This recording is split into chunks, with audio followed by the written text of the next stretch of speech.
Isaac Mutombo, j'aime bien t'appeler journaliste intelligent. Tina Beni, Tina Kolwezi, l'émission est suivie, en tout cas, félicitations. La commission était, Yozali, sur un peuple. Au ministre soit armé, au ministre pas l'institution, il y a pays. Je vous dis la vérité. Même les lobes à cause de la fandi, à sommer le café, qu'ils sachent bien qu'à le café, on était après demain. Nauti kosambela nzambe nauti église akokosela mutu makambo te.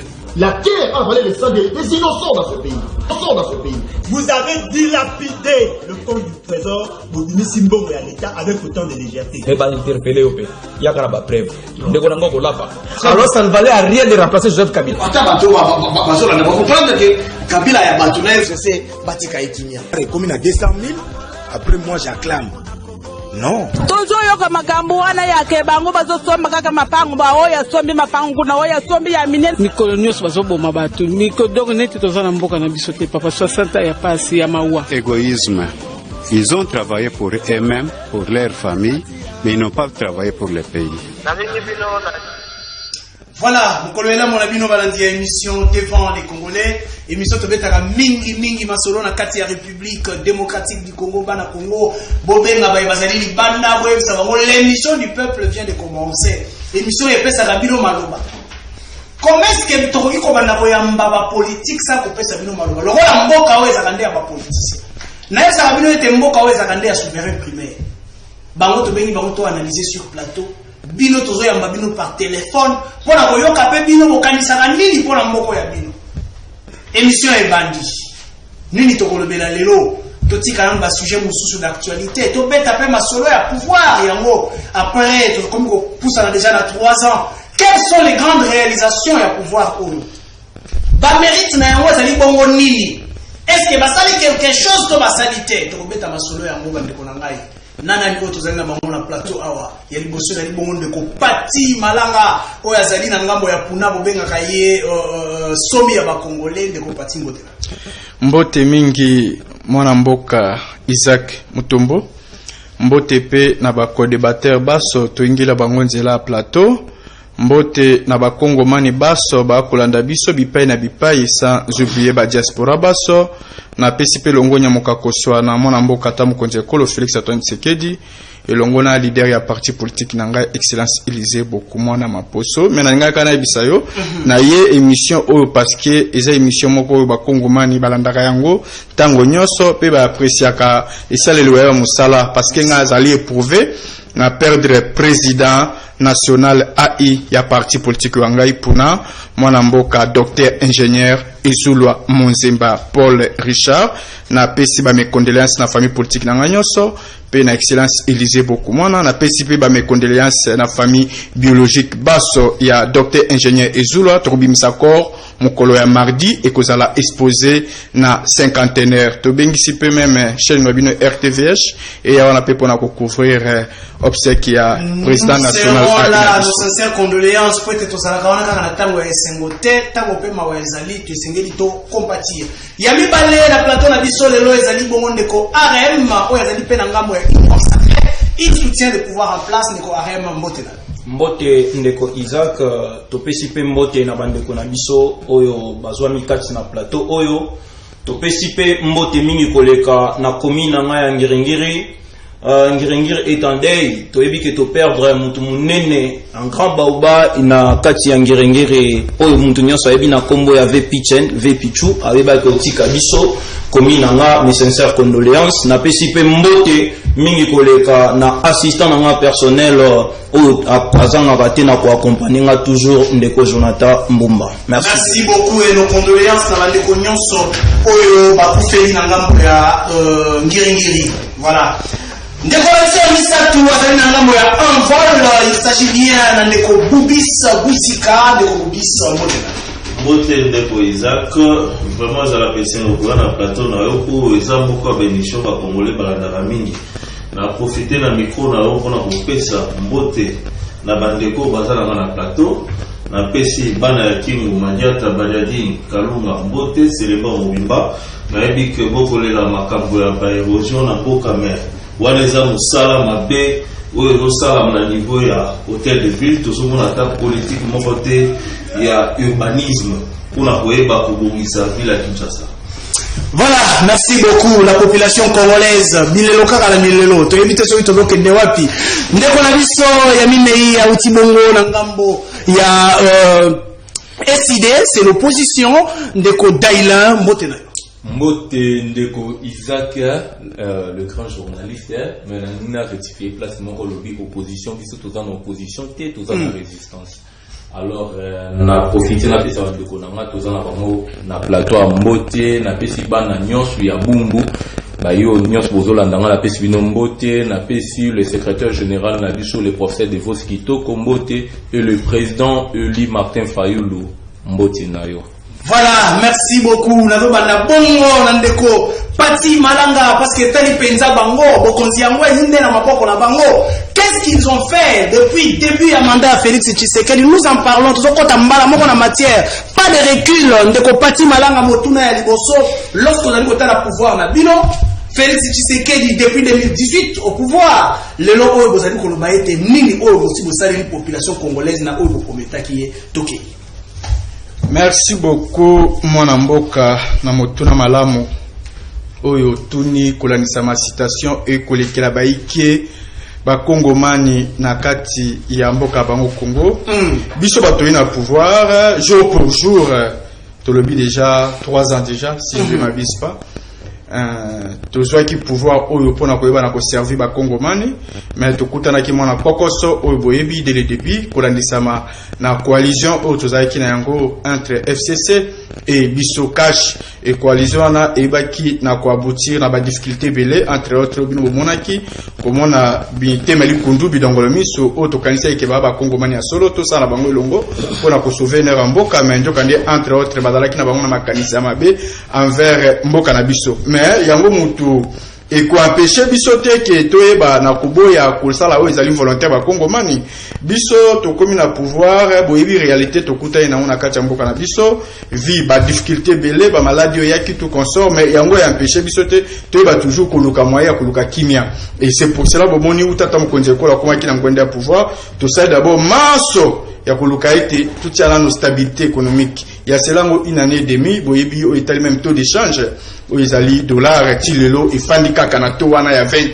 eza ko matate et ko kitate et ko bouchete c'est déjà un acquis et bino mo bomoni pe gratuité ya enseignement o yebi na kolata nzoto oyo e yebi na kozana kati ya bombe ko likonzi na article 43 constitution o yebele ba yebaka yango te que la gratuité de l'enseignement de base et la gratuité de l'enseignement de base et ça vraiment respecté ou taboye à mon mboka Félix Antoine Tshisekedi na ngwende na ye lelo oyo ba Kongomani quand même baza ko pesa ipe mokakoswa par rapport ya ba citation belé auto yebela ki entre autres na kati mboka oyo toza ko mona quand même na likambo itali lelo budget to yebela ka vraiment mboka na biso na likambo itali quand même budget à la hauteur te lelo toza ko pesa mokakoswa longonya na gouvernement ba warrior o lelo to moni budget na biso l'un de ces 4 matins parce que to lingaba ki na yango tina suka et que ezo ampifona yango na budget ya 10 milliards de dollars et ça le budget moko oyo et yebaki na kondima ya ba parler ya kati wa parlementaire wa biso angela parlement et à niveau à sénat awa déjà tout le monde makamutso ke na molongo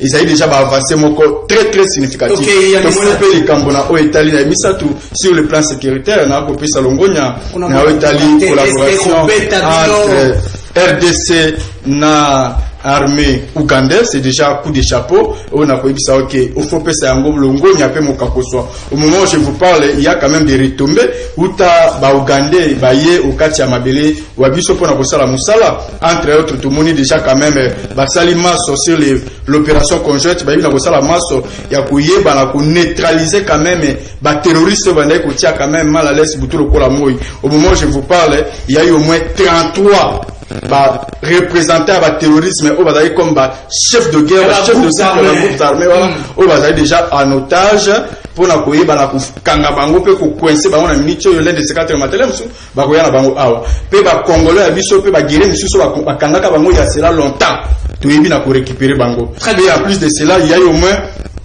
ceux qui n'a mis cité 4 biviac oyo ya baennemi oyo ezalaki un peu détruit place bandai kobomba biloko na bango na kati na oyo basalaki wana. Donc c'est qui prouve que non quand même na niveau sur le plan sécuritaire tomoni quand même que volonté jusque là Pati Malanga aussi télévision budget national, aussi télévision stabilité économique, aussi télévision gratuité de l'enseignement, aussi télévision bongo comment on l'appelle c'est côté à sécurité le bien était bon bah français ali tu rappelles non de côté de Kobubisa qui commerce que de quoi cité pour na ba bino était na point boy il est clair ko ba bino que na point boy voilà auto sali na point boy voilà auto sali est-ce que les autres ko lo ba était topé ko bête la bande ko na biso maboko ko lo ba était na auto tinda kibino bosali penza mosala. Merci ndeko Isaac pour motuna et ça vraiment motuna malamu pour ezo résumer bilan oyo ya bande ko à pouvoir na 3 ans au basali déjà. Quel mérite pour le gouvernement actuel? Maître Pati na mona tangi obemi sato kaka mais na misato on a pe bela le côté ça. Tokei. Quel mérite pour le gouvernement actuel? Le gouvernement actuel a mérité le côté. Oh, ce qui tokei par rapport à l'état de siège. Aucun mérite. Parce que ça fait aujourd'hui combien d'années oyo trouble les agara na est batuba ko kufa. Les loyo après kozwa bokyo libosé simbité toke solliciter aide ya gouvernement ougandais. Sans passer par le parlement, les loyo tozo mené guerre ensemble na Ouganda. Ils allaient infraction aide entre les aides étatiques. Après lobby togolela tobosanité histoire passé na biso entre Ouganda na biso na ba pays mususu baza zinga. Donc il faut retenir compte na yango et de deux est-ce que respecta qui ba loi ya mboka wala mutono yimbale. Aucun mérite par rapport à la gratuité parce que gratuité bandi balobi bana barotanga kila sofele 7e 8e ainsi de suite mais le lot moni frais de motivation le lot baron va changer ba benyo frais de soutien aux enseignants ezongi c'est-à-dire pas ces ali bao batika la primaire moni bandeko o la secondaire bazui d'abord augmentation ndenge moko mais bango ba pesi bango le sous frais de soutien aux parents ba ko futa donc les baroki mon père côté parce que constitution le bien était gratuité ce qui n'a primaire de balobi gratuité ce qui n'a primaire mais bango ba bandaki ko appliquer au niveau à l'écolo les lots bazongi sima basali rétro pédalage balobi te ezanga na primaire mais bato à secondaire to bossa te ba ko toucher mingi ko le ba o à primaire bato à primaire bazana c'est mais ba promettre bango par rapport à budget total année prochaine ke mata wana ça déjà problème to éviter sur le plan économique parce que le to moni ba ko déjà FMI photo zo mbongo to zo banga lo ba lo ba ke budget to proposer mbongo ezalité. Troisièmement, aucun mérite par rapport au numérique tant crié. Mon konzambo kasi pouvoir abani kolobelo ga liboso il faut révolution numérique ainsi de suite. Mais numérique à monini kaka ram oye konyoko la population. Wifi le ba beta ali sur solote mbongo ram to éviter pour ça nini ko sala. Il y a quatrième, aucun mérite par rapport au social. On nous a promis que le Congo est comme l'Allemagne Afrique. Rêve en le lot. Et le côté, on va donner de l'emploi aux jeunes. Bah, jeune Bazaka na chômage, combien d'emplois va créer en 3 ans? 0 emploi. Au contraire, va perdre. Mais le social est à la d'une autre manière, une bonne politique économique. Il y a stabilité à l'économie. Et ça, boucher le soutien, c'est les Américains. Papa, si les lots 10 dollars au Kenya Wenze, on comprend que 10 dollars, on a la valeur de 10 dollars à Kalate. Ce qui a changé 10 dollars, na zoe bisayo, na minute ka kozo somba éviter au somi mai 10 dollars et 10 dollars ya Kabila et 10 dollars ya Tshisekedi. Mais ça c'est la vérité, stabilité on a ya monnaie en réalité biloko na wenze et komata. On a sili ça, aucun mérite par rapport à l'état des droits. Aucun mérite par rapport à l'état des droits. Ils sont en rôle. Donc ça la meeting na Kanluka. Première fois, la dernière minute, le gouverneur de la ville a fait ici meeting wana. To commis, biso batali boso to ke mardi le 7 to déposer lettre. Mais bato asima o batindi bango na camp ya bato bali ko mona vol ko évoluer te, ba ye ko tika lettre et puis gouverneur de la ville a dit bazali bato ya liboso état des droits ezarapi. aucun mérite par rapport aux réformes. La loi qui sont en faute de proposer qui va réformer la loi parce que le précédent qui va bébisa l'ignoso. Mais je vais de côté. Par manque de réforme, les lois sont incapables. Il y a qu'aucun de vos matata ils sont incapables de la cour n'est pas compétente et ainsi de suite. Merci. Aucun mérite par rapport à la corruption parce que les lois sont cités parmi les 10 premiers. Et Bandina, Tshisekedi quand même, il ne faut pas quand même commencer à perdre 9 places depuis que Ndeko Nabiso, président de la République, a été construit. Très bien, nous allons poursuivre avec d'autres points. Pas ses alliés, éviter s'il faut au côté motosuriste, ça combien, population a souffrir, et jusque-là, tout le monde va retomber dans le niveau à peuple. Merci. Pioli. Promesse na niveau social. Voilà. Très bien. Bandeko na tout ça ko continuer, tout ça ko zoa ndeko mususu ya union sacrée ayoki ndenge ndeko bubisa pandi yango koloba ete côté à gratuité yango boza kolobela gratuité kasi ezali une réussite c'était pas ces enseignants baza kolela gratuité yango to moni ndenge za ko kende côté économique a pandi bino côté sécurité vous êtes incapable de sécuriser les Congolais pour que ko defa bandeko ya mboka mususu tokeyi ndeko aremba. Merci beaucoup mon mboka ndeko Isaac. Na sepeli mingi pe na sepelaka mingi ko partager plateau na mwana mboka ndeko Bubisa asala nga plaisir surtout tant soka komaka na area ko se contredire et ça la nga surtout moi bien se contredire wapi ndeko a parlé sur manque ya état de droit, la première des choses, mais yemoko à se rendre compte que le Congo a besoin de réformes sur le point ya ba loi.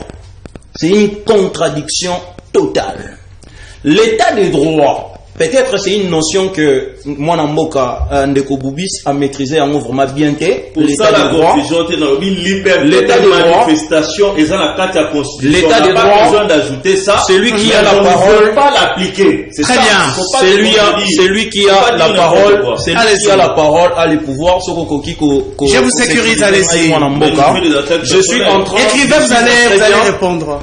Nazo salaba tête nanga sur ba idée, pourquoi? Parce qu'une question relevant l'état de droit a été soulevée. Voilà pourquoi on a nazo analysé koloba était et sa contradiction. Pourquoi? Parce que ce qu'on dit que il y a l'inexistence de l'état de droit, mais au même moment vous êtes en train de reconnaître que les lois devaient être mises en réforme. C'est superfétatoire. Pourquoi? Parce que dans l'état de droit, nakati ya état de droit, ce n'est pas simplement l'organe de la justice qui agit, mais il y a aussi l'organe législatif, il y a aussi l'organe exécutif. Et donc, ça la passe mingi na état de droit et ça nini. Et ça que ba loi oyo bandeko o ba précédent qui biso ba salaka yango po ba mi protéger ka moi trop. Et pour instaurer, à vrai dire, pour lelo, pour kota na état moko o société a koki kondimana na o ebengi état de droit, il faudrait que to passer na réforme, il y a ba loi nenga yebisi ngai wana. Mais l'état de droit ne cause pas problème. Ça c'est de 1. Mais cet état de droit, il y a aussi un dossier où il faut des libino na mapeka dossier caméré aux populations à Kamou ya lobi état de droit vous avez le ndeko Isaac yango na uti ko bandela. C'est aussi par na kati ya bandela awa. Apparemment les Congolais basant na posa ya état de droit, mais baza prêt à vivre état de droit. Très bien. Mais qu'est-ce qui a libéré Vital Kamerhe? Ce qui a libéré Vital Kamerhe, mais c'est l'état de droit. Celui qui a un état de droit, est-ce que Vital Kamerhe serait libéré? Pourquoi dans le lobby c'est l'état de droit? Dans le lobby c'est une notion que bandeko nanga mingi na expliquez Penza. Parce que c'est l'état de droit qui a libéré Vital Kamerhe. Allez-y. Lorsque la loi elle est claire, la loi organique, plutôt la loi de la procédure devant la Cour de cassation, elle est claire.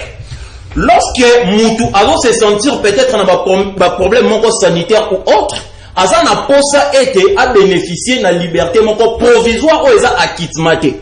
Il peut toutefois introduire une requête lui relevant à ce qu'il puisse trouver sa liberté d'une manière partielle. Et au cas où droit na et reconnaître pas naïe, accueillir au sein pas juge et que juge a respecté procédure. Où est-ce que l'état de droit est? Mais les Congolais ont peur. Les dossiers, Tani de Konabiso, comment qui premier ministre, Tibala, et Zala qui paie la liberté provisoire, plusieurs dossiers avant, et ça nous banque ça va Congolais. C'est ça que j'étais en. Et là, on a bané Golobaya, Mwana Mboka. Problème est ali nini. Problème est ali que, Bandeko, Nalanda qui ndeko Molière, tant à lobby était, Manazat ici, la liberté, Yandeko Vital Kamere. C'était écœurant. Pourquoi? Parce que lui, étant un député, ne devait pas dire ce genre de choses. Lui, étant un député, sur Ramonine de Vital Kamere, par exemple, Abimi, il faut y aller à l'Obano, il faut qu'il le proposer dans le Parlement. Place où on a salle la randani, n'a pas qu'il le proposer et qu'il va modifier l'eau, on a fait ça avantage et pas à bande de très bien. Donc vous dites l'état des droits, les mérites, certainement, on les a qui droit de réponse, s'il vous plaît. Aucune question par rapport à je vous donne consommer ta makasi. Certainement, n'a brossé parce qu'il est déjà à citer qui m'ont ébélé, n'a pas essayé sous ma félicitation. Neko Isaac, Bissonio Sotoyebi, Koulouna Nakala, Azaki, objet ya kobuma. Mais le lot va transformer Koulouna, a comme au salle la yo baba, a comme au salle la yo salle de classe, Koulouna a comme au salle la yo masango. Tolomwe wana. Tokei na ba point mususu, o ezali lokola ba gratuité d'enseignement déjà batangi. Mais le lot, Bissonio Sotoyebi miba, na jekamine, o ezali un fonctionnel. Et moi, il n'a pas jekamine ya pamba, s'il vous plaît, avait une affaire de 8500 employés.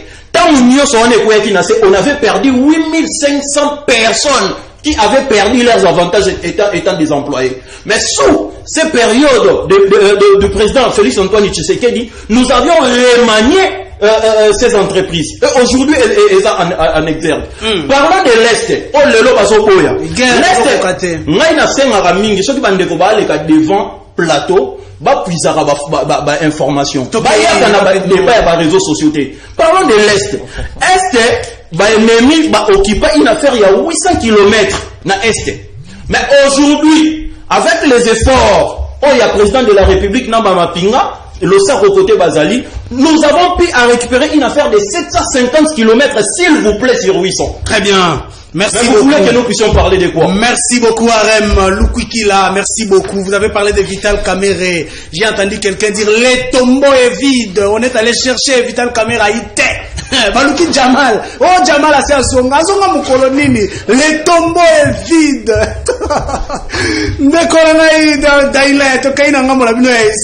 Vous avez quand même suivi détaillé pour vous dire que Banda Basubo Konziti Lelo, il y a des avancées sur le plan économique. Il y a une entreprise au c'est ici. Il y a l'état des droits. L'état des droits déjà. Merci Ndeko Isaac Nandenge Kopé Sanga Malouba. En tout cas, vraiment, Ndeko Pati, faut boyoka Sony. Boyoka d'abord Sony. Boza makas naka Yoshabino. Boza vraiment makas. Na yoki Ndeko Arem Tia Zolobake.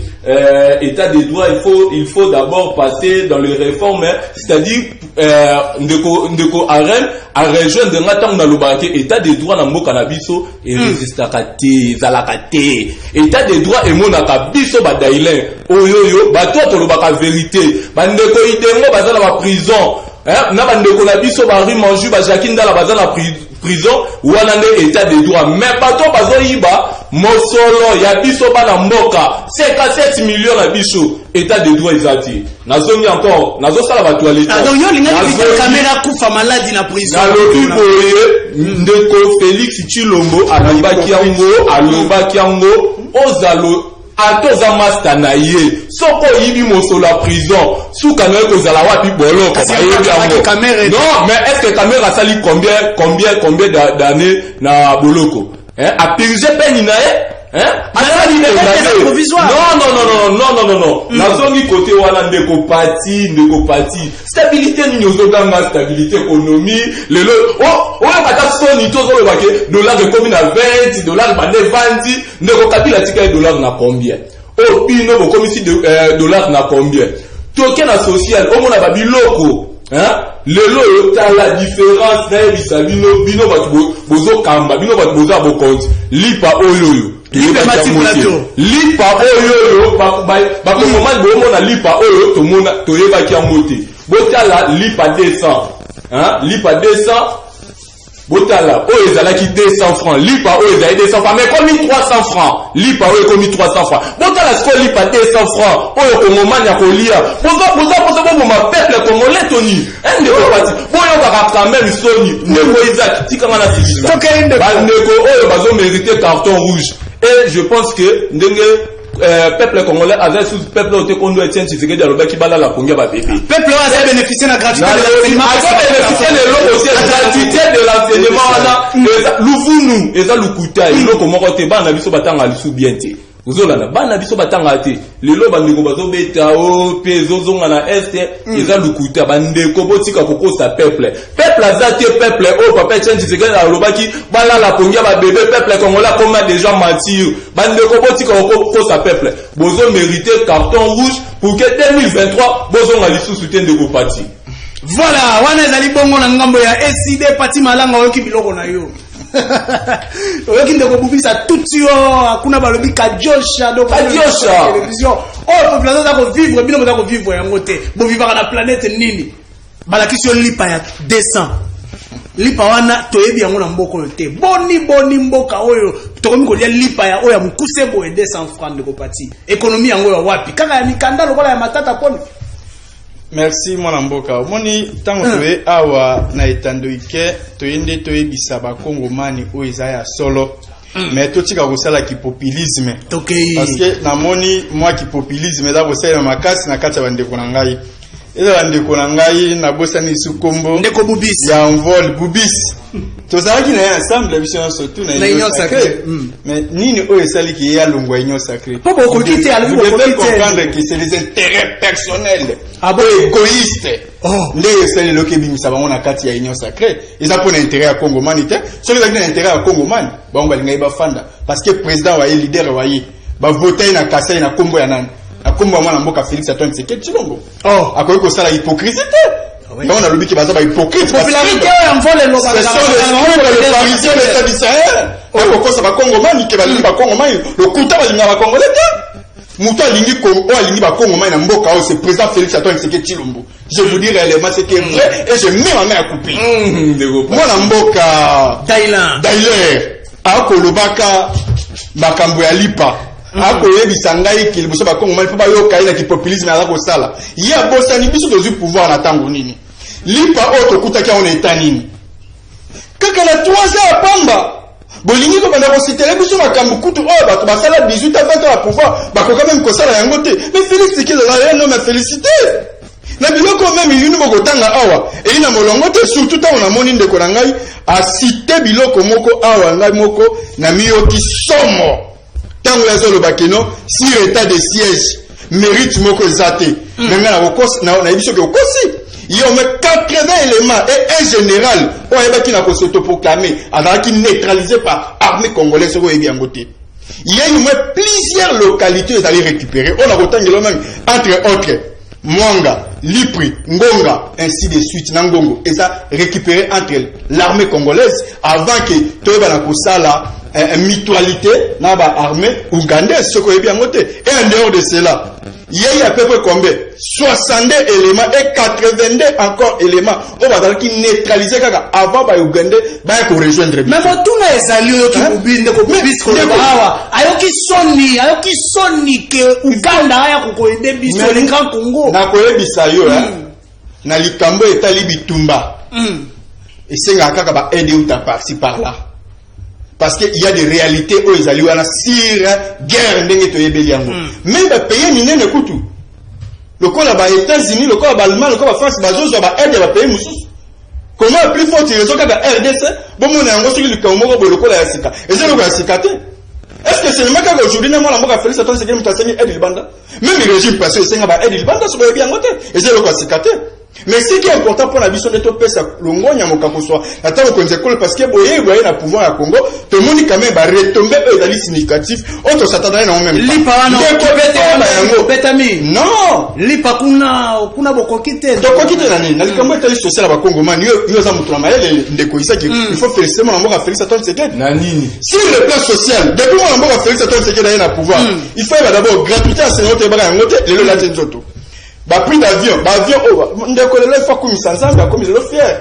aza capable ya signer tout étendue à RDC na prix moko ya muke ko voyager na mboko teki lokwa diamant lelo combien loko pamba et ça quand même loko ko sepela passeport yena fina yeba ka jour so ba passeport ayeba ka te grâce à Félix Antoine Tshisekedi longonya bisiko za tomo konjekolo lelo yo akwempe na pifo comment expliquer combien loko pamba ndeko pati malanga toke malembe lelo ya ba enseignant ya ebiki enseignant na toucher combien la moteur aliete moteur lipa eza na taille oyo azana na posa ya lipa to azana posa ya voyage moteur lipa oyo ezalaki 200 et comme 300 azana posa ekita nano to azana posa ya voyage est-ce que vous comprenez que vous avez balola makambo non to za ko balola makambo te eza ko faire partie toujours na social ba Congomani pour que lipa wana yali ya yango e kala nzela ya farine ile kana nzela ya mungwa ile kana nzela ya baba levi ile kana nzela ya babilo bapati bilo basala kawa bapati wana po ya isenga ka toujours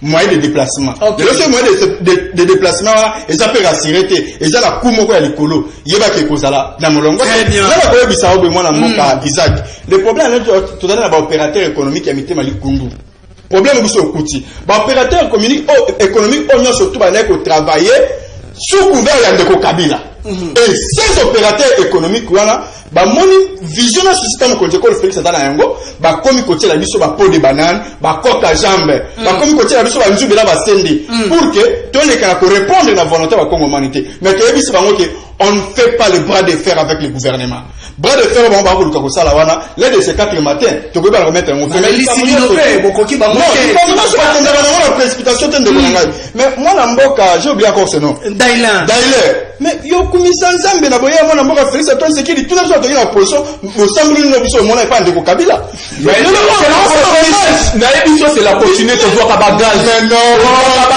na émission la la victime na émission la victime na ma je vous dis la vérité c'est la continuité na pese merci nani na malonga de continuer le bas tokenda kala ya wana na yo ko wana pese comment pour répondre comment kaka ko répondre allons-y le principe de l'émission moi na mboka il faut appeler ça tata mokonze ko longonya pe mokako swa OK lelo yo liberté d'expression droit de manifester la constitutionnelle mais le comme garantie peut sécuriser lelo ba comme mananzela na pasi na bana bango o tika ko sale matin ba to ba ke marche na zone de Koizak marche sili ba tondisi kapela batondi si nyangwe après marche baquet troisième mi-temps marche si na merci bapeto to sa nganda si on se peut pas donc ça la marche à l'aise sécurisé dans la police bon ba finir ba bololo très bien ba police yo comme ko battre bango très bien yo kasi ko de ko bubi yo ko boye l'état de droit moi na mboka yo ko boye état de droit bon pexi bango marche yo ko boye état de droit lelo oyo quand même les kambeteli justice to pesa longonya yo oyebaki na régime ya kala est-ce que ba politicien ba ministre ba mandataire ba PDG ko banani baloba komi ko défiler na nzela prison makala etikala ko sala matin na mboka oyo lelo grâce est arrivé moi na mboka Félix Antoine Tshisekedi lelo to moni quand même que non justice est komi na molongo et komi ko sala que non ozala mozu ozala mobola soko sala mabe na très bien merci Pati Malanga Bubis Bunzika oyoki ba démontrer yo que état de droit ezali ba démontrer yo que social yango wana ezali ko évoluer kitoko boni bino motema mabe bozaki na baninga bokatisi bokei na ngambo balobi bozali ezali nde à cause ya ba bani ba intérêt personnel égoïste yango lelo bokomi ko critiquer baninga to kei ba sur na Congo man.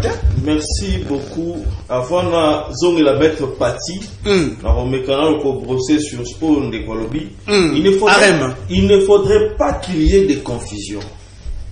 Dans la constitution, il y a des lois qui sont bonnes qu'il faut appliquer.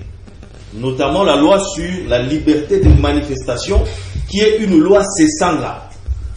Alors, il y en a d'autres au Baya pour modifier après, parce qu'après qu'on soit constitution en 2006, en 2011, tout ça qui est un mot, on a qu'on garantir, on a qu'on sécuriser bateau bazaki régime ya Kabila. Il y a un mot bisotan ou to continue sacré.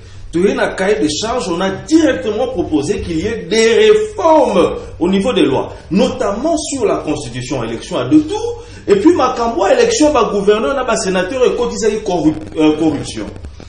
Tout un Makambo étali loi électorale. Aujourd'hui, les lois bazolo belangote. bazolo belango te pourtant loi électorale les gens va défaut belé loi signé leki na ninge donc bango nde balingi ba réforme te alors bango bali pourquoi balingi yango te parce que profiter pe na bango mais biso tant que ça la meeting na biso to komeli hôtel de ville to respecter procédure mais tu comment na dernière minute na Kanluka ba ko pekisa meeting pendant que bandaki ndeko Delice sanga akota na Kanluka te bino nyonso boyebi ordre utaki panani influence utaki panani ya lobi ba lacrymogène les alakate tout na bande kwa Kanluka lacrymogène betaki pour la repenser biso mais droit et constitution zo permettre biso to sala meeting to marché to sala nyonso wana to komi ambalami balé dans hôtel de ville mobi théâtre leki balobi bandeko ba uti na camp ya Mboso ba kotisa une lettre pendant biso pour basala marche de santé pendant 3 jours de 7h à 17h o komi mboka spectacle te oyo ba bengaka ko imposer volonté na yo par la violence, c'est ça la voyoucratie. Donc non, il y a des termes qu'il faut attendre. Ce n'est pas quand même élégant, ce n'est pas quand même na niveau il y a président la bino quand même complète. Il y a un moment de combo sur saladi tant avec la violence financière. Ah ba fingi. Sigala longola nini wana. Ados ndombasi. Bakati parola zolo belaka ba koto ba bomali moto koto ba ndeko tika biloko wana tika biloko batu bazala droit ya koloba les sous-soutés librement en assemblée nationale débat et ça les sous-soutés et ça on encourage non ça c'est de la voyoucratie alors nazongela ndeko parti mais bino finalement na union sacrée bozanga maloba biso to na union sacrée je l'accepte parce que biso to za ba teliboso to lobele makamba consensus. Pour te dire que bimisa, ndeko Félix na crise, na difficulté à Zalaki nango. Et comment ça n'a été, on l'a passé parce qu'il y a un élément très important. Le ndeko Félix, ndeko c'est ça. Azalaki député en 2006, Félix Azalaki wapi. Azalaki député en 2011, Félix Azalaki wapi. Bango ba yebi histoire de. Na immeuble 5 à 7, ndeko Félix aye kosenga tout le soutien. Il y a ces sangs.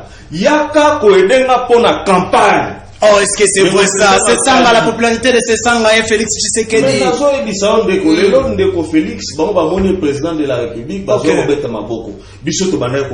l'opposition. J'ai encore des photos, autres avec la siège en vol, lors d'une matinée politique. Ndeko aye pour en ezalaki ndeko nae. Yaka ko soutenir dans l'élection. Ndeko c'est ça la bengi ndeko Claudel honorable Claudel Lubaya il y a ça dit témoin de quelle élection mais qu'est-ce qui s'est passé théâtre bango balobako ni c'était chité ndeko Félix tant la commune na kana bato ide pesa boy c'est ça la batata matata ya bita mata kwa yebi eloko ni basolo la kina ndeko c'est ça asamuta Kasai central ndeko Félix asamuta Kasai oriental nana omema muninga na Kasai central donc wana totika biloko koloba et puis la union sacrée tant aux autres besoin de intérêt personnel ndeko c'est ça boya Jeep Palisade pendant que belé ba wolele c'est ça ma Palisade te boya kozwa Palisade ah OK on va vérifier après ça be monument là pour soutenir Covid ndeko c'est ça ah, Tiki Union Sacrée, c'est pour lui qui n'a pas besoin de poste. Lui, c'est l'intérêt du peuple qui l'intéresse. Merci beaucoup, Bunzika.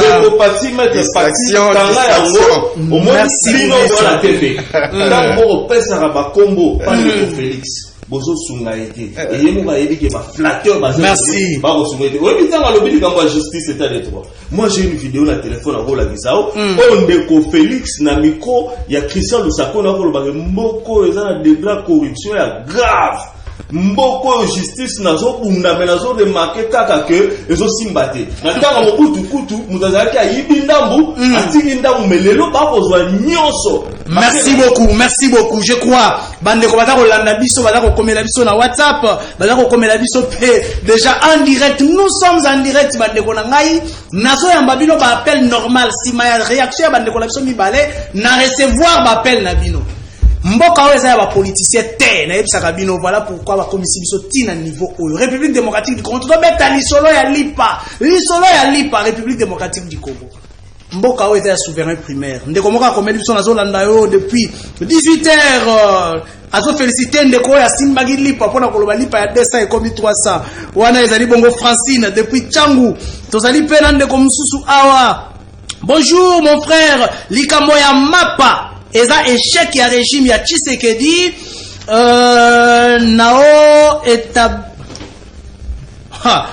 etali social nyonso wana lobi eza échec ya ndeko Tshisekedi. Voilà nazo yamba bino namoni bapele bandi kokota bo benga nanu te. So woni bandeko mibale o balobi o bandi kokota parce que kokota na yebi eza pasi. Kasi zela bandeko mibale baloba.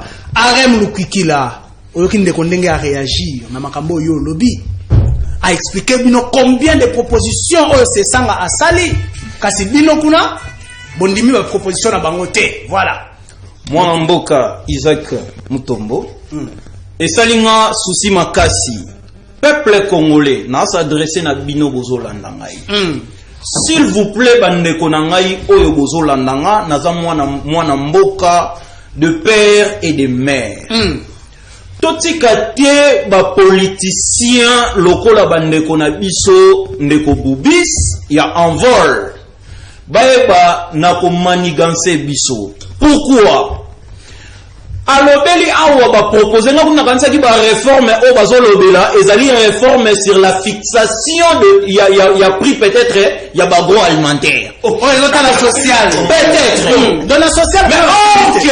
Bandeko o bozolanda na plateau, hein? Bo pesa nga vraiment attention na bino. OK. Envol a proposé ba loi. Mais akeka ba proposer ba loi na yeka ba loi moko liende tina ba seni pona yebi nini? Na seni na yebi ke na ko postuler. Tant on a ko postuler na zona posa ke ba yeba na ko toucher yango pona zwa pouvoir. Où est l'intérêt de la population? Oui. Donc bomoni comment est-ce que bandeko ya envol bazoyeba na ko kosa biso. Deuxièmement, tozolinga ko yebisa boye. Ndeko na biso ya envol ndeko Bubis. Andima ete bazalaki na union sacrée, ba travaillaki na biso. Donc automatiquement aujourd'hui si l'union sacrée a échoué, bango pe bandimake, ils ont échoué. Na kena deuxième point. Na ye biso sunelo romoko. Alobeli ba marche, il a parlé de l'état des droits, balingi ba ça la marche, ba interdire quelque sorte, pe a évoqué pe ba raison. Alobi ata état des droits. Na enseigné eloko oyo arozana ngo posa la liberté publique. Sertion nango ezali la liberté de marche, c'est un principe. L'interdiction, c'est une exception. Quand est-ce qu'on peut interdire une marche? C'est lorsque ezoya parce que ezali ba loi, na continue la loi on azoloba. Tant bango bache balobi ke to marché eza liberté oyo eza reconnu par mutu nyonso. Mais tant nini ba pekisa ka marche, tant déjà dès quand to moni ke ezo provoquer bitumba. Mais ndeko mboso koto azobenda koto ndeko delise sanga azobenda olingi ke basala nini batika bango babomana. Ça ce n'est pas l'état des droits, ce n'est pas aussi sécuriser la société. Nazongi lisusu eloko moko awa ndeko na ngai auti koloba ndeko eside na conseiller ndeko na ngai. Moi je pense que c'est un problème de la compréhension et d'écoute. Lorsque je parlais de réforme na lobela ki ba réforme on a bané kolobela, ce n'est pas que na bané koloba que l'état des droits ezali na C. Non, na loba ki boye ce qui est état des droits, ils ont répondre à besoin de la population.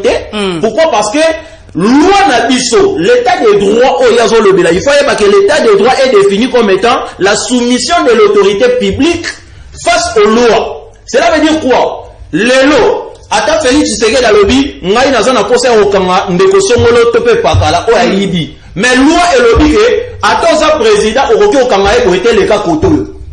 Bokeye na cour constitutionnelle ba yebisi bino ngai na koki ko juger mutu oyo te parce que ngai naza juge compétent.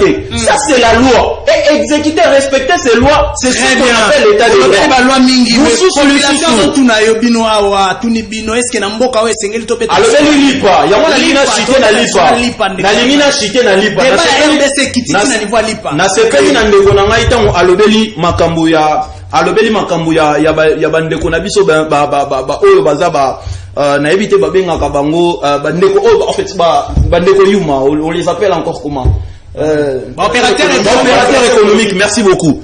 Opérateur économique il faut toyebaka lelo Félix Tshisekedi te mutu afixaka prix à lipa. La fixation des prix, la liberté de la fixation des prix est légal. Cela veut dire quoi? Ils ont reconnu que Moutulelo, Azana Posa, que les prix des biens et des services sont librement fixés par ceux qui en font l'offre. Cela veut dire quoi? Na évité ce qu'on permettre n'attend à combo y a boulangerie et ça la publicité entreprise oyo et ça la liste oyo et cette entreprise à l'état et cette entreprise au biso de kokuta ya privé parce que la liberté ya ko fixer prix na bango et alors et là on sous saison komani presque bandeko wana bazali financer bazala pas financer par Kabila zela nazo donc selo maloba est-ce que yebi ke na mboka autant tozokola tozakana service mo bazako benga affaires économiques et qu'on réguler ma prix. L'État a le droit de réguler ma prix sur les marchés. Comme moto sommi téléphone on a 500 francs, à côté quand on a 50 000 francs quand même. Moi no yebi quand même de quoi rêve. Non, la loi sur la en fait, on le dit dans le béli trop la loi parce que on a la ligne d'émission parce que en net au fond na ba idée. To fond na raté poto banda ko ça bato rapidement parce que na réseaux sociaux. L'État a imposé la fixation des prix tende konangai na ebita ta bandeko o bazolanda bakoki openga batangelinga article oyo l'état koki ko imposer la fixation des prix la fixation des prix est librement répartie mais ezana batango oyo bakoki ko sanctionner la fixation des prix lorsque ba prix peut-être eza ba prix moko illicite ba le but que eza exagéré de prix. Mais lorsque les prix, en quelque sorte, sont illicites, il a mis intervention à l'État congolais et Koki Kokota. En bref, et là on a Koki Kosenga Baïke Obazo Landabiso, Tozo Senga Kakaboué. Neko Nabiso Félix Antoine Tshisekedi, le président de la République Fachi Beton, a mérité cette fois-ci qu'on travaillait avec son propre parlement. Avec les soldats, nous allons modifier. Merci beaucoup. Yoka Siko Bandeko Bakomeli Bisonde. Comment Bakomeli Bisonde depuis Brazzaville. Oh là là, message moulaïne de qu'on a depuis Brazzaville. Bino Pekona Vodaba français belé. Ah, bonsoir, monsieur le journaliste. Je suis congolais de Brazzaville. Hein. Branché sur la RTVH pour suivre votre émission. Juste dire que depuis l'arrivée du président Félix Tshisekedi, l'arrivée du président Félix nous a l'extérieur, ou bien nous sommes à l'extérieur, nous regardons qu'il y a des changements sur beaucoup de choses. Donc il y a un changement sur beaucoup de choses. Il a raison. Le mal chez certains individus de l'opposition, jugez vite le président Félix. Donc, jugez vite le président Félix Tshisekedi. Il n'a qu'encore 3 ans. Donc, il faut donner le temps. Ndeko Dailin, j'ai un message ici pour toi. Voilà, Ndeko Nabiso ya WhatsApp. Hein. Ndeko Isaac, félicitations à moi, Namboka Dailin. À Lobby Makambo ya Solo. Batikaye, signé Divine Kabeya. S'il te plaît, SMS Nangatanga, Dailin à Lobby Makambo ya Solo vraiment. Oh là là. Liboso etenazwa Dailin, maman moko pe a commis awa. Alors, bonsoir Ndeko, ngai Ndeko Arnold, Nachangu Félix Ayende Koboma Mboka, sur tous les plans, niveau moko, oyo tozo zanga ya kombo ya mboka.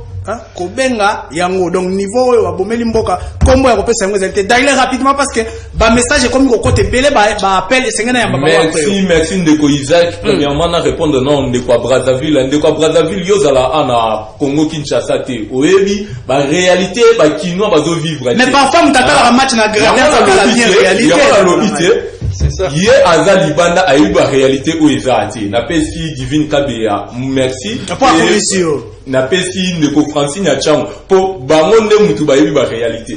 Na oki Ndeko nanga ina zonga nona Ndeko Pati Malanga azobeta lisula ba opérateur économique.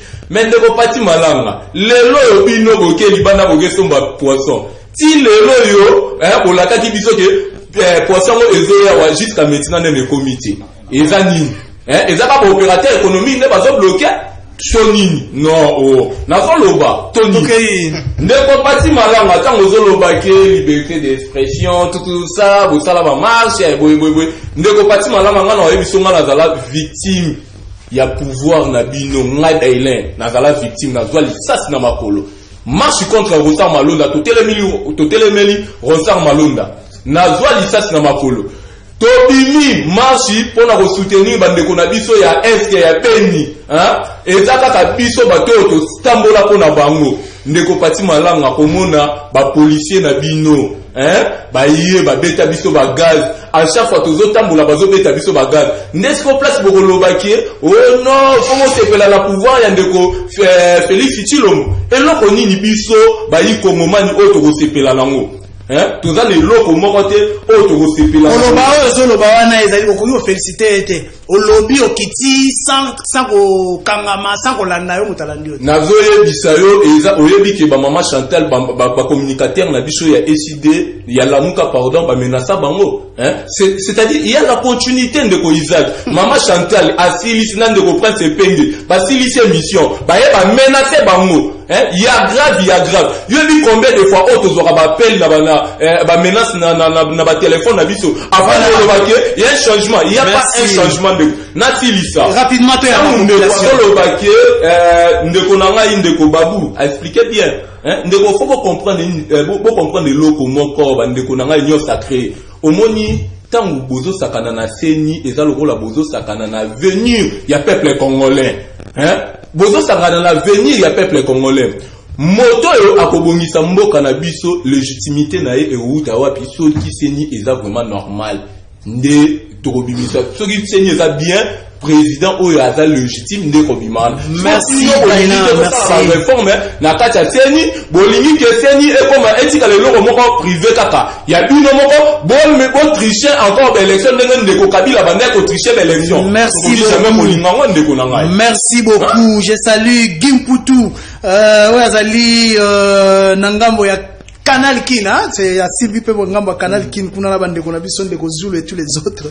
Na mwenda Salistine. Awa, bande kona ngai, je salue aussi Noman, ça, une consoeur qui fait signe kata Zolanda biso. Na mwenda ndeko sisi kotinde la biso message moko wa boyambake souvent awa, il dit ceci. Yebisa yé que l'État réglemente les prix à travers les lois. Exemple, loi laissée par Joseph Kabila en 2018 sur marge de bénéfice. Wana, je crois répondre ndeko AREM. Donc, moi, faiblesse, c'est ça, parce que l'État est dans ma casse à réglementer ma prix. Voilà, téléphone et fongami bande konangai, nayambi bino siko, moko, ko attaquer motote.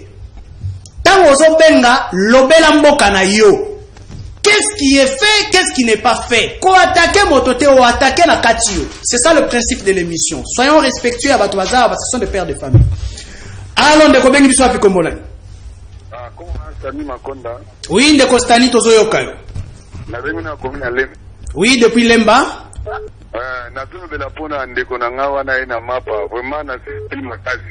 Ah, ndeko Dailin, ouais, na mapa oyo. Ouais. Ndeko Félix bando na pouvoir akutaki savon les codes ezaki moko sa 250 le moko 600. Alors, il faut tripler.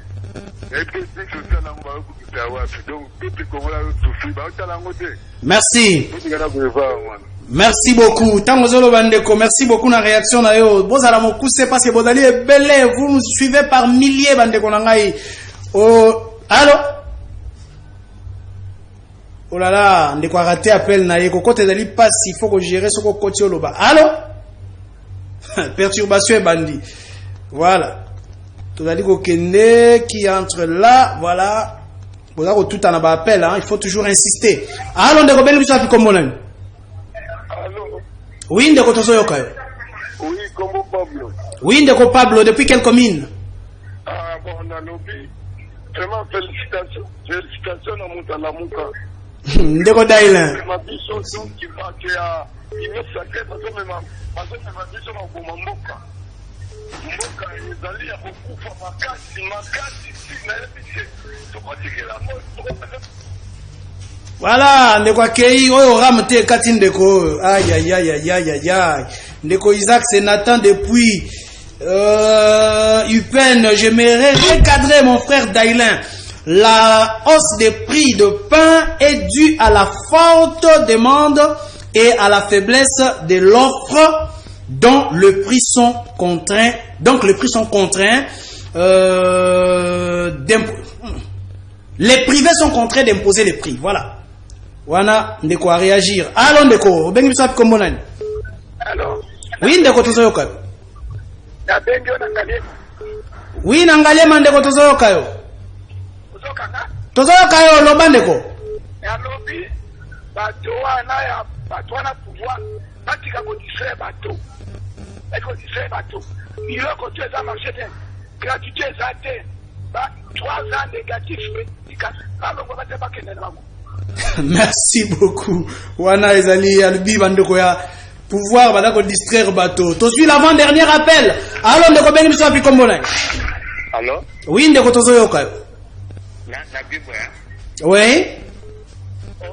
Moto ya lamuka wana zoloba wana. Yebe ya zaneti mbanda. Bango eloko nyonso ya patia kosala bako ndima ngote. Voilà, azo se comporter lokola mbanda. Bango bazaneti bambanda. Voilà, merci. Tozwi ndeko ya suka ya appel ya lelo. Alo ndeko bengi biso api kombo nani? Oui, depuis Kinkole, tu comme rappel qu'on a toqué indeko. Nalobi boy. Boebi kete lipa au bolo de la wana. Vers Kabila Joseph Azaï pouvoir. Il a eu 5 francs. Mais antika qui a mon à 200. Avec père on par combien? Par plus quand il passe vous avez l'expérience qui a mon. Mais non, parce que Azaï pouvoir on a mon à 200.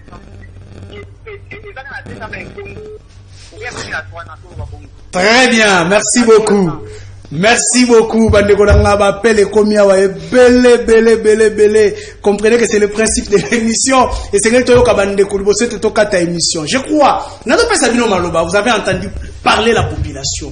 Balobi bino na eside botika kimbanda, esprit ya kimbanda wana. Ezali malamu te. Côté ya bino pe balobi bozo distraire population pendant kaza ko souffrir. Bandeko balobi. Je crois que nous pouvons discuter, nous pouvons parler, mais nous devons voir le futur de la République démocratique du Congo. La RDC est bloquée à quel niveau pour son développement? Et c'est nini pour que RDC va relancer le développement là. Tokei rapidement parce que tu as sur ngonga mingite. Tokei ndeko Pati Malanga. Merci beaucoup mon Mboka Isaac.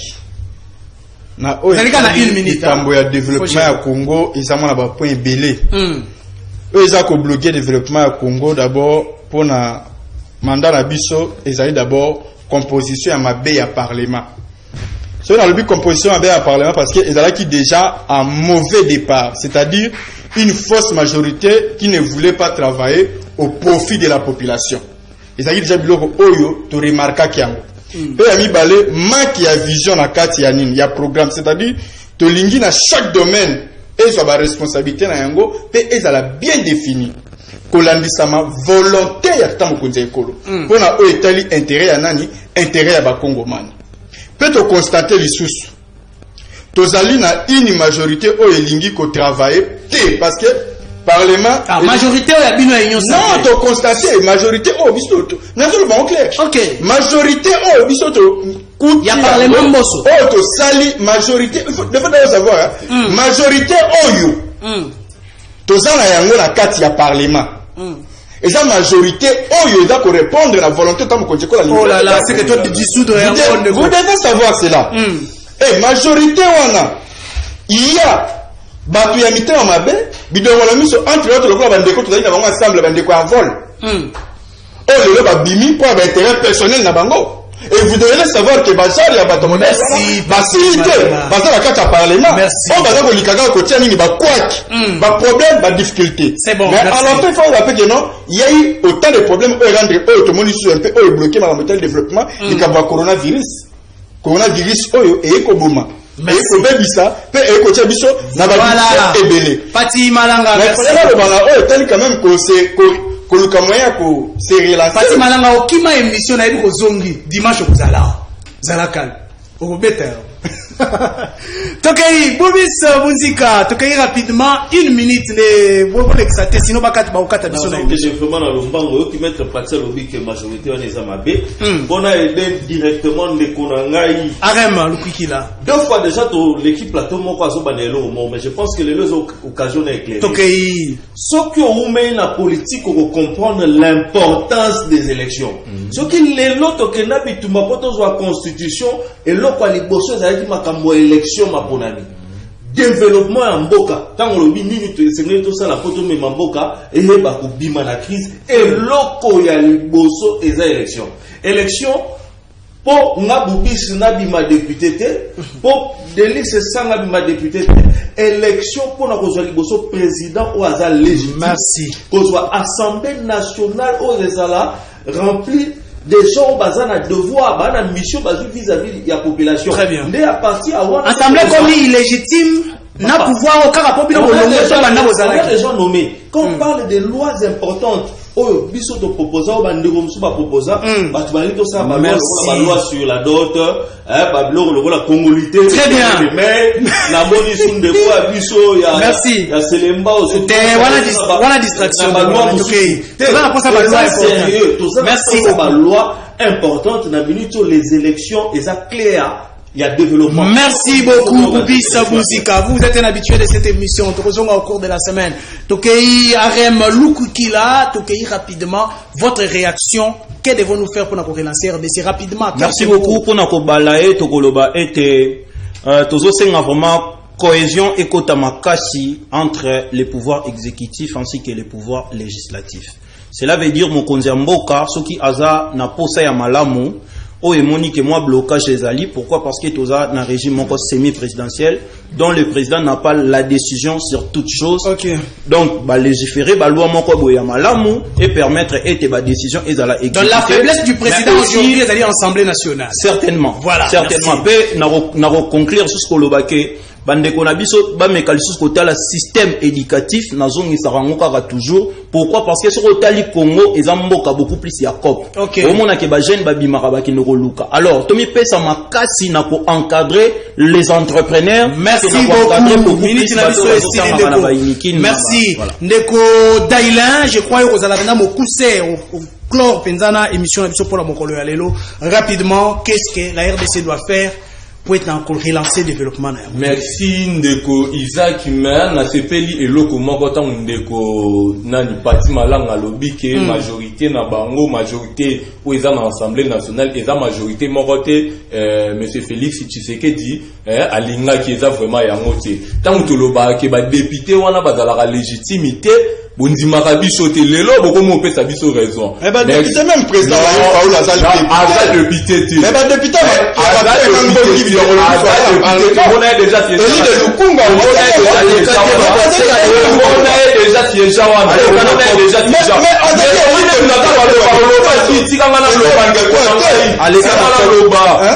Au moment où le président opposition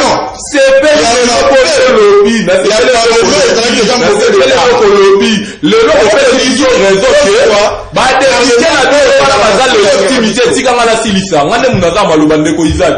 Ça, merci.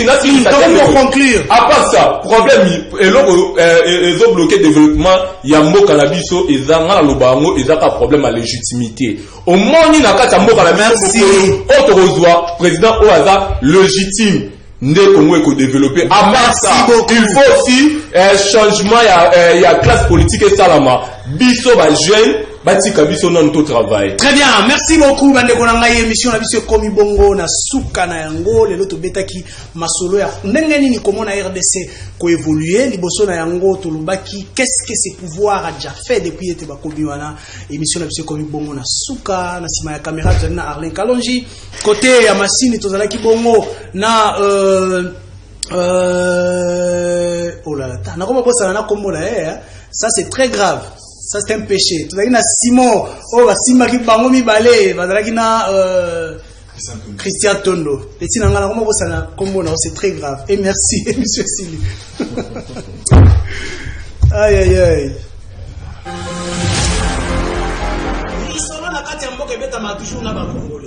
Isaac Mutombo, j'aime bien t'appeler journaliste intelligent. Tina Beni, Tina Kolwezi.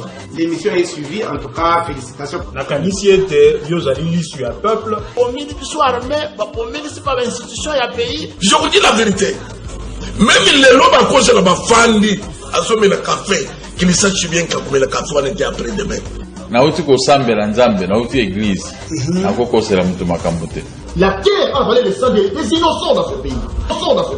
Vous avez dilapidé le compte du trésor Bobini Simbongo à l'État avec autant de légèreté. Mais pas interpeller au pays. Il y a quand même preuve. Alors ça ne valait à rien de remplacer Joseph Kabila. Kabila ya Batouna c'est Batika Etimia. Comme il a 200 000, après moi j'acclame. Non. Toujours yoka makambo wana yake bango bazosomba kaka mapango ba oya sombi mapango na oya sombi ya minene mikolo nyos bazoboma batu miko donc neti tozana mboka na biso te papa 60 ya pasi ya